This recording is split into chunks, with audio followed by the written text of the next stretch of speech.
마가복음 10장 47절 나사렛 예수라는 소문을 듣고 그는 큰 소리로 외쳤다. 다윗의 자손 예수님, 저를 불쌍히 여겨주세요. 많은 사람들이 그를 꾸짖으며 조용히 하라고 했지만 그는 오히려 더 크게 소리쳤다. 다윗의 자손이여, 저를 불쌍히 여겨주세요. 예수님은 멈춰서서 그를 불러오라고 하셨고 사람들은 소경에게 안심하고 일어나세요. 예수님이 당신을 부르십니다라고 말했다. 소경은 겉옷을 벗어 던지고 뛰어 일어나 예수님께 나아갔다.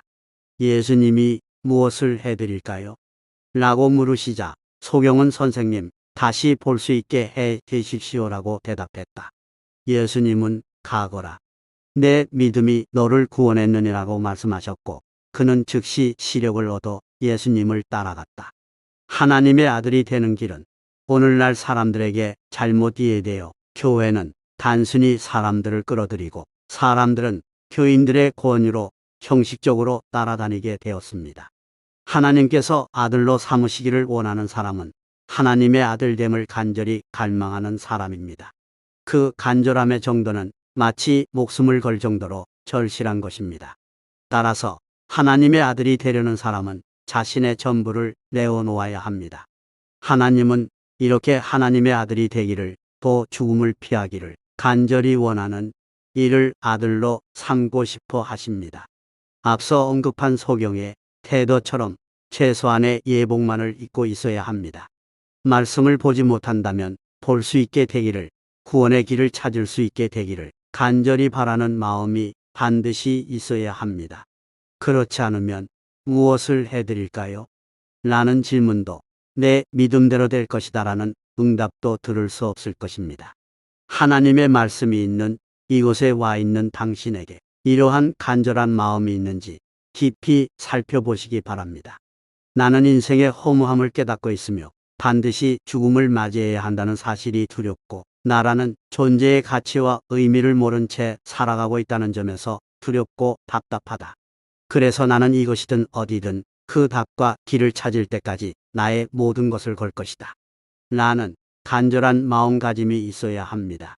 하나님이 세상에 널려있는 수많은 인생들 중에 당신을 반드시 아들로 삼아야 할 특별한 이유는 없습니다.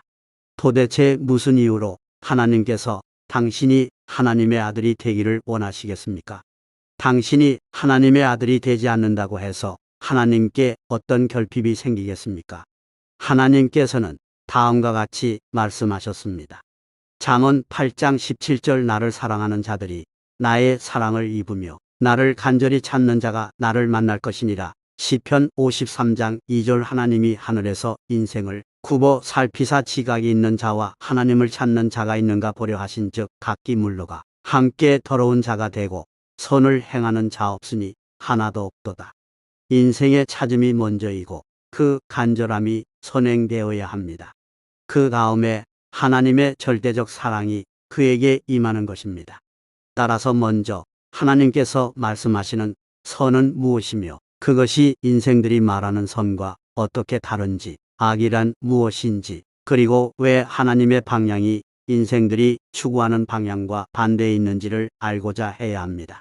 선과 악을 구분하려면 반드시 기준이 필요하며 그것이 곧 법입니다. 당신이 왜 저 소경처럼 간절하게 소리를 지르며 부르짖어야 하는지 아시나요? 그 이유는 당신이 죄인이기 때문입니다. 하나님의 아들이 될 만한 조건을 전혀 갖추지 못했기 때문입니다. 이 글을 쓰고 있는 제 또한 당신과 정확히 같은 상태의 인생이었습니다. 지금도 아버지 앞에서 조금도 떳떳하지 못해 매일 용서를 구하며 간절한 마음으로 살아가고 있습니다. 물론 하나님의 말씀이 있는 이곳으로 당신이 인도되었다는 것은 당신 안에 하나님을 찾는 마음이 이미 존재했기 때문일 것입니다. 그러나 이것이 전부여서는 안 됩니다. 소경이 했던 것처럼 간절한 마음으로 찾아야 하고 겉옷, 즉 이전에 당신이 알고 있던 성령의 법이 빠진 성경에 대한 모든 지식을 스스로 무효화해야 합니다. 만약 그 옷을 먼저 벗지 못한다면 예수님께서 입혀주시는 옷을 입을 수 없기 때문입니다. 그리고 또한 재빨리 일어나야 합니다. 산으로 도망하라는 말씀을 주셨습니다. 롯이 산으로 갈 때도 도망치듯 급히 갔으며 뒤를 돌아보지 않았고 새가 사냥꾼의 그물에서 벗어나듯 도망하라고 하셨습니다. 그렇게 긴급하게 도망하는 마음으로 세상에 속해 살던 때의 생각들을 먼저 벗어버려야 합니다. 그것이 바로 겉옷입니다. 이 겉옷은 말씀에 도달하기까지 몽학선생, 즉 학교로 데려다주는 길잡이로서의 역할을 했지만 이제 그 역할은 끝났습니다. 그곳에서 벗어나야 합니다. 학교에 도착했으니 차에서 내려 학교로 들어가야 합니다.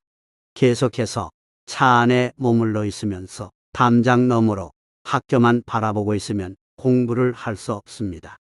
그 다음에는 정말로 믿을 만한가 하고 이성을 작동시켜 검증해야 합니다. 부실한 학교인지 검사하는 것은 당연한 일입니다. 그리고 아무리 검사해도 자체 논리상 문제를 발견하지 못했다면 다음으로 아직 알지 못하는 말씀에 대해 믿음을 가지고 하나님의 아들이 되는 길을 간절히 찾으십시오. 그러면 당신이 하나님의 아들이 될 만한 조건을 갖추지 못했어도 그 믿음으로 말미암아 하나님의 아들이 되는 길을 보게 될 것입니다. 그 간절함은 예수님의 걸음조차 멈추게 하고 사람들의 당신에 대한 평가도 잠재울 수 있는 힘이 있습니다. 피조물인 인간이 하나님을 향해 할 수 있는 것은 사실 이것이 전부입니다.